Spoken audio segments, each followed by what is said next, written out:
how you can build the strongest Galbrena in Wuthering Waves.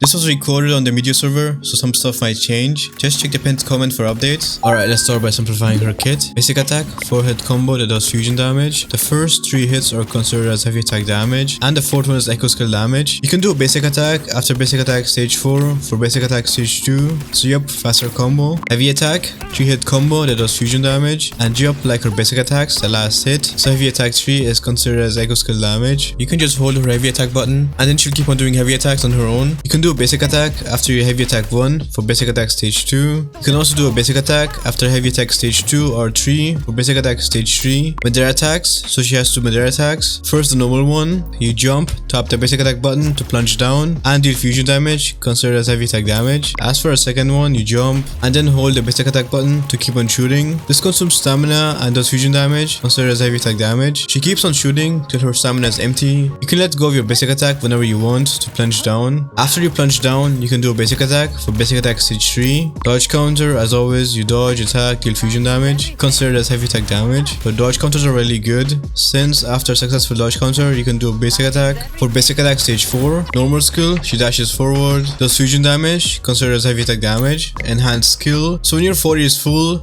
her skill glows and gets enhanced. Once you press it, you slash the enemy with her wings, doing fusion damage, considered as heavy attack damage. That's not all, her skill also has 2 effects. So first off, it puts her in her enhanced state, where she does more damage. Demon mode hypostasis, I'll just call it demon mode. It converts all of her normal 40 stacks, sun flames, into enhanced ones called purging flames, which get consumed in her demon mode to do more damage. You can do a basic attack after using her enhanced skill. To do enhanced basic attack 2, ultimate can be cast in mid-air, attack the enemy dealing fusion damage, considered as echo skill damage. It also increases damage multipliers for her basic attacks, heavy attacks, mid-air attacks, and dodge counters in her demon mode by 85% for 14 seconds. So you always want to use this right after her enhanced skill to increase the damage of your enhanced attacks. So enhanced skill and then animation cancel it with her ultimate to save some time. You can do a basic attack after using her ultimate, basic attack stage 2, forte. So she has 2 modes, one is a normal one and then the second one is a demon mode. Okay, this is a lot of text, let me simplify it. So basically you start in her normal mode and your goal is to enter her demon mode because she does more damage there, and in order to do that you need to fill her 40 first. So how do you get 40 stacks? She can have up to 100 normal 40 stacks, and you can get them through her basic attacks, her heavy attacks, her mid-air attacks, her normal skill, and her intro skill. So once you reach 140 stacks, you will unlock her enhanced skill, which will glow, and once you press it, she attacks the enemy, enters her demon mode, and converts all of your normal 40 stacks into enhanced 40 stacks. Alright, so now that you're in her demon mode, what does her demon mode do? Well, it replaces her whole kit skills with enhanced versions to do more damage, but they also consume enhanced 40 stacks on hit. The problem with this is that her demon mode ends when she runs out of enhanced 40 stacks or after 50 seconds automatically. Let's quickly go over her enhanced attacks when you're in her demon mode. Basic attack, 5-hit combo that does fusion damage, and it consumes enhanced 40 stacks on hit. Basic attack 1, 2, 3 are considered as heavy attack damage. Basic attack 4 and 5 are considered as echo skill damage. You can do a basic attack after basic attack stage 5 or basic attack stage 3. So yep, faster combo. Enhanced heavy attack, 3-hit combo that does fusion damage and consumes enhanced 40 stacks on hit. The last hit is considered as echo skill damage, and it lets you skip to basic attack stage 2 after you do 1 heavy attack, or basic attack stage 3 after you do 2 or 3 heavy attacks. Yup, her skill, 2 mid-air attacks, dodge counter, all like her normal one. They let you skip attacks. The only difference is that now they consume enhanced 40 stacks when you use them, and they of course deal more damage. Her normal skill shares the cooldown with her enhanced skill. Other than her dodge counter, she has another special dodge which you can use on the ground when you're using any of her skills that does fusion damage. So it does fusion damage, considered as basic attack damage. The damage is always fixed, so yup, 666. It doesn't matter what mode you're in, you can't buff this, you can't spam this either, and it doesn't reset her attack cycle. Now let's get to the 2 buffs that her forte gives. The first one is called Burning Drive. So if you use her intro, special dodge, enhanced basic attack stage 4 in her demon mode, and any of her 3 skill, it increases her attack by 20% for 4 seconds. You can tell that you have the buff thanks to this bar under her forte. As for a second buff, After Flame, so you need characters who can cast echo skills to activate it. So the way that this works is that it has 40 stacks, and each stack gives you 1.5% extra damage on all of her demon mode attacks, the basic attacks, heavy attacks, mid-air attacks, attacks, skill, and dodge counter. So yup, basically everything. She can have up to 40 stacks, so up to 60% more damage on all of her skills. You need 5 echo skills to get the 40 stacks, since each echo skill gives you 8 stacks. Echoes with the same name can only trigger this once, so you can't just spam the same echo over and over again. You can only get the stacks in her normal mode, and all stacks get removed when you leave her demon mode. It's her red forte bar next to the blue one. When she's off field, you can see how many echo skills have been cast thanks to this bar under her HP. Intro, attack the enemy, dealing fusion damage. After that, you can either hold or tap your basic attack button. Tap for basic attack stage 2, or hold for heavy attack stage 2.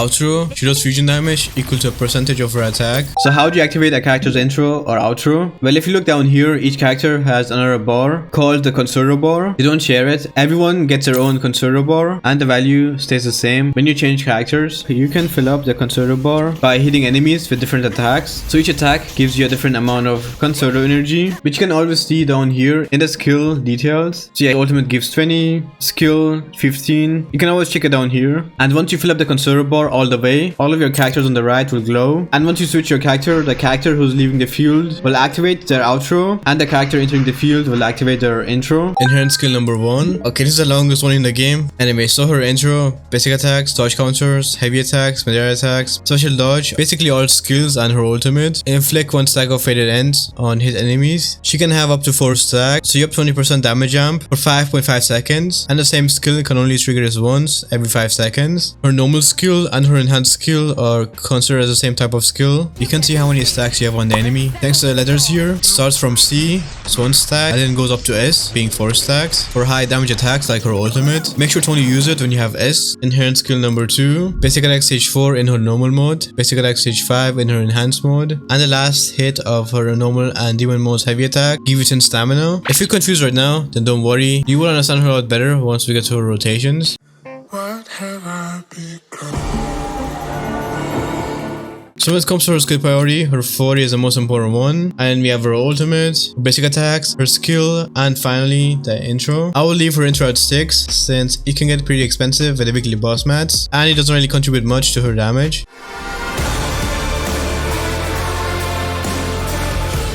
When it comes to her weapons, her best in slot weapon is of course her signature. This thing is made for her. High base attack, good crit damage. I would give her a crit rate forecast if you're giving her this, since if you go to her skill tree, yup, this gives her crit damage and not crit rate. So yeah, if you're using a crit damage weapon for her, then give her a crit rate forecast. What makes this weapon so special is that it gives you heavy attack and echo skill damage amp, which is better than damage bonus. You usually only get damage amp from outros. Next we have Carlotta signature weapon, rarely high crit damage, so you had to lower the attack. Again, use a crit rate forecast. As for the weapon effect, well, the attack is good, but the skill damage doesn't really do much for Galbrena. Woodland Aria is next, so same attack as Carlotta's weapon. Attack is good, but yeah, everything else here she can't use, since she can't inflict air erosion on the enemies, and she doesn't have the air erosion teammates. Next we have her best free to play option, the Static Mist. Good attack, crit rate, and the ER here is pretty good, since she needs her ultimate every single rotation. As for the 4 stars, well, the only one that I would give her is the new Battle Pass one, the Solar Flame, at rank 5. Crit rate and then the heavy attack from here is pretty good too, and the attack. So here's the damage comparison between all of her weapons. If you don't have her signature weapon, then just give her a standard 5-star gun. You should have it by now if your unit level is higher than 50, since you get one for free from the weapon box at unit level 45. And the other one, yeah, the standard wishes when you start the game.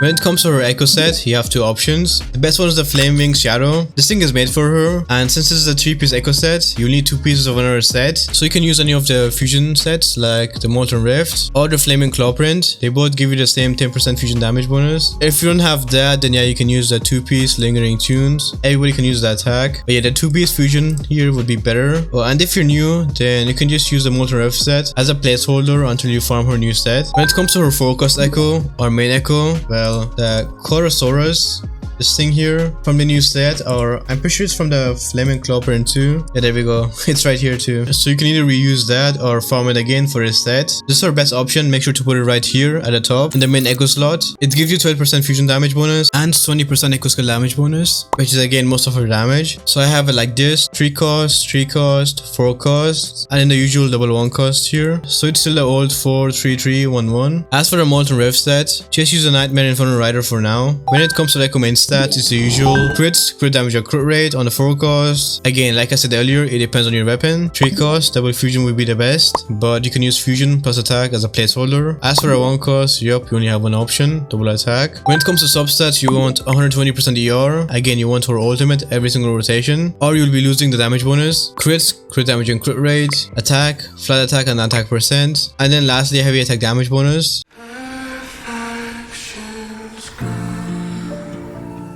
When it comes to recommended stats, you want 1900 attack, 70% crit rate, 240% crit damage, 120% ER, and 30% heavy attack damage bonus.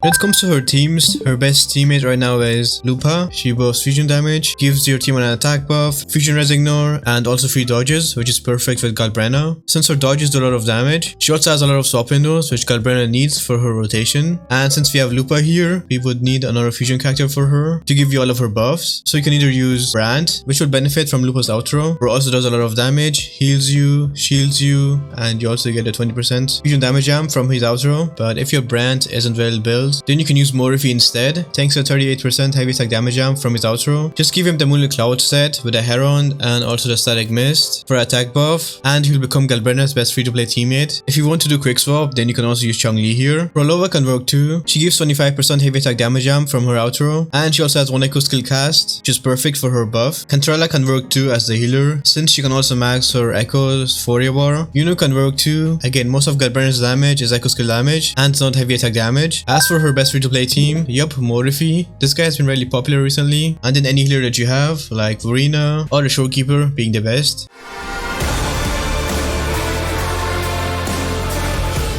Let's quickly go over her sequences. So S1, when you use her enhanced skill to enter demon mode, every afterflame stacks, which is again the stacks that you get by using echo skills. So every stack gives you 2% crit damage, 2 use attacks, so basically up to 80% crit damage, but you lose it when you enter her demon mode, and all of these attacks are immune to interruption. S2, the attacks that increase her attack by 20% now give her 350% more attack. S3, her ultimates multipliers are increased by 130%. S4, when characters in your team use echo skills, all characters in your team gain 20% all attribute damage bonus for 20 seconds. S5, the damage multipliers of all 3 of her skills get increased by 150%. S6, the big one, her demon mode now becomes eternal hypostasis. It gets all the effects from her demon mode, plus the damage multipliers of this attack get increased by 60%. And then this thing here, when you use her skill to enter her demon mode, for every single stack of Afterflame, which is again the echo skills, the 40 echo skill cast thingy, so every single stack gives you 0.875% fusion damage jump, up to 35% to all these attacks. And of course you lose everything when her demon mode ends or eternal mode. So S2 is a good stopping point. You can go for S3 too if you want, but I would pull her weapon first before her S1. Tastes like love.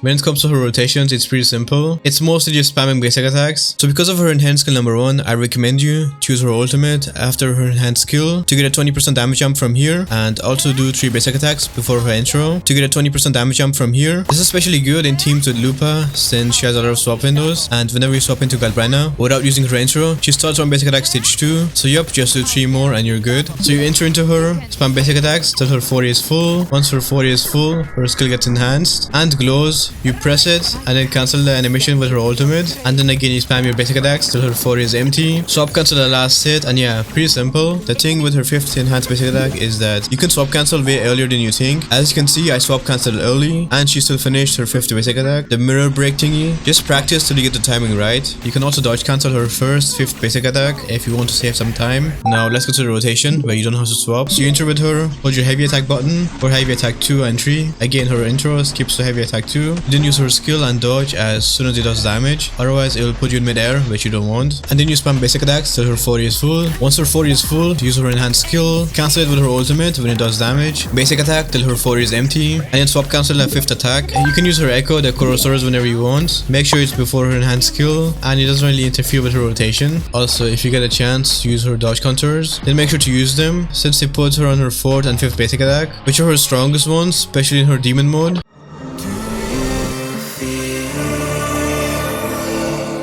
So is she worth pulling? Well, she's really easy and fun to play. If you have her teammates and you tried her trial and you really liked her, then yeah, go for her. I mean, we don't get that many 5-star main DPS pistol users, so she's pretty rare. And the good thing about pistol users is that you can fight enemies who fly better. Like, I hate flying enemies, so yeah, she's perfect for me. I'll be pulling her 1000%. Let me know if you'll be pulling for her or her weapon and who you'll be using with her. Again, make sure to join the Discord server for the Asterites giveaway. Link in the pinned comment. Just click on the giveaway channel and then yeah, react to the message. Press this button here and then yeah, enjoy the Asterites. And you can also get a free to play or forced to pay tag on our Discord server for free just by joining. You can use this tag everywhere. If this video helped you, then you can help me by liking and subscribing, and yeah, have a wonderful rest of your day or night, and thank you so much for watching.